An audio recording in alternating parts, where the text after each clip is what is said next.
नमस्कार दोस्तों, हमारे YouTube channel wild by scope में आपका स्वागत है। दोस्तों, आज की वीडियो में हम आपको बताएंगे नागा रेजिमेंट के ऐसे दो जाबाज वीरों के कारनामों के बारे में जिन्हें आपने शायद ही सुना होगा। नागा रेजिमेंट इंडियन आर्मी के सबसे युवा रेजिमेंट में से एक है। इस रेजिमेंट को 1970 में शामिल किया गया था, लेकिन बहुत ही कम समय के अंदर इस रेजिमेंट ने अपनी काबिलियत को साबित कर दिखाया। चाहे 1971 के युद्ध की बात हो या भारत के बाहर UN के अलग अलग पीस मिशन, नागा रेजिमेंट ने अपनी बहादुरी दिखाने से कभी पीछे नहीं हटे। इतना ही नहीं, निडर नागाओं ने कारगिल की लड़ाई में भी अपनी असली ताकत दिखाई थी। फर्स्ट नागा रेजिमेंट और सेकंड नागा रेजिमेंट दोनों को इंडियन आर्मी के अन्य रेजिमेंटों से काफी तारीफ भी मिली थी। तो दोस्तों, आज हम बात करेंगे ऐसे ही दो नागा सैनिकों की बहादुरी की जिन्होंने अपनी नज़र से ही दुश्मनों के पसीने छुड़ा दिए थे। लेकिन वीडियो शुरू करने से पहले अगर आपने हमारा चैनल अभी तक सब्सक्राइब नहीं किया तो तुरंत सब्सक्राइब करके बेल के आइकन को जरूर दबाएं, ताकि ऐसी डिफेंस रिलेटेड लेटेस्ट फैक्ट्स आपको सबसे पहले मिले। तो दोस्तों, बिना किसी देरी के हम वीडियो शुरू करते हैं। तो दोस्तों, सबसे पहले हम बात करते हैं कैप्टन नाइकजुको केंगरुस की, जिन्हें उनके साथी सैनिक प्यार से नींबू साहब भी बुलाते थे। कैप्टन नाइकजुको केंगरुस मूल रूप से आर्मी सर्विस कॉर्प से थे, लेकिन कुछ टाइम बाद उन्हें डेपुटेशन पे सेकंड राजपूताना राइफल के साथ जोड़ दिया गया। वह बेहद फिट और बहुत बहादुर थे। ये Naga leader second Rajputana rifle के प्रमुख घातक कमांडो प्लेटून में थे, लेकिन एक छोटी सी समस्या थी। नॉर्मल राजपूत सैनिक उनके टिपिकल नाम को प्रोनाउंस नहीं कर पाते थे, इसलिए वहाँ हर कोई उन्हें नींबू साहब कहते थे।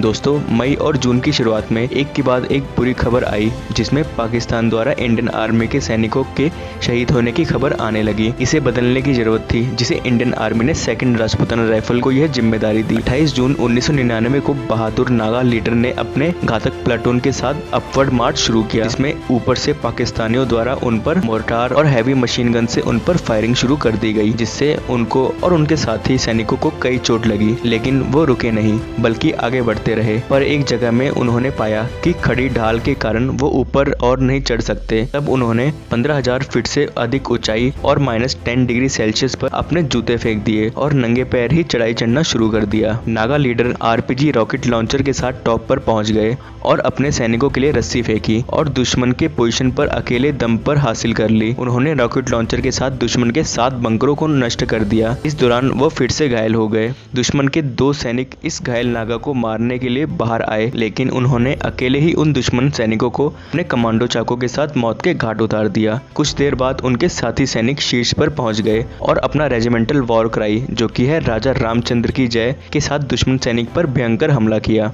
लेकिन महान लीडर अपनी जीत के अंतिम पलों का गवाह नहीं बन सके। द्रास सेक्टर के ब्लैक रॉक में अंतिम जीत से ठीक पहले गोलियों की एक बौछार ने इस निडर और साहसी सैनिक की जान ले ली। लेकिन सेकंड राजपूताना राइफल के सैनिक कैप्टन नाइकजुको केंगरुस को नहीं भूल सके। जीत के बाद उनके साथी सैनिक ने कहा, ये आपकी जीत है नींबू साहब। तो दोस्तों, ये तो थी महान कैप्टन नाइकजुको केंगरुस की वीर गाथा, जिन्हें बाद में मरणोपरांत महावीर चक्र से सम्मानित किया गया। तो दोस्तों, अब हम आपको नेक्स्ट नागा रेजिमेंट के हीरो की वीर गाथा के बारे में बताएंगे, जिनका नाम है इमलिकुम एओ, जिनका जन्म 25 जुलाई 1976 को नागालैंड के मोकोकचुंग के चुचिम्पिंग गांव में हुआ था।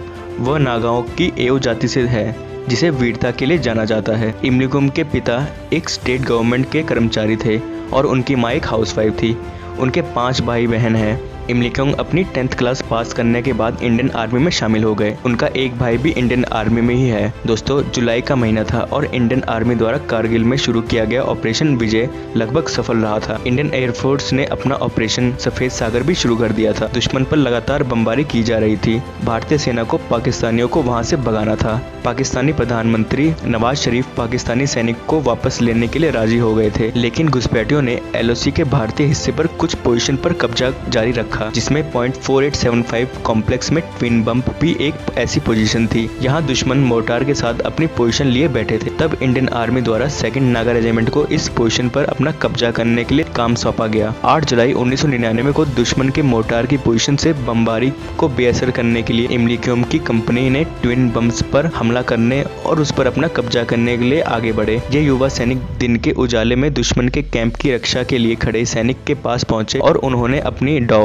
जो कि एक नागा हथियार है, उससे उस सैनिक को मार डाला और उन्होंने आगे बढ़ना जारी रखा और मोर्टार की पोजीशन पर हमला किया। लास्ट में मोर्टार की पोजीशन में तैनात दुश्मनों के पूरी सेना को नागा रेजिमेंट द्वारा नष्ट कर दिया गया, जिसमें नागा रेजिमेंट द्वारा 3 120 mm, 2 81 mm मोर्टार और भारी मात्रा में गोला बारूद अपने कब्जे में ले लिया गया। और इस ऑपरेशन में नागा रेजिमेंट बिना किसी कैजुअलिटी के ये ऑपरेशन पूरा किया। और इस ऑपरेशन के बाद सिपाही इमलिकन एओ को उनकी बहादुरी के लिए second highest gallantry award Mahavir चक्र से सम्मानित किया गया। तो दोस्तों, ये तो थी इंडियन आर्मी में नागाओं द्वारा किए गए उनकी बहादुरी की वीर गाथा।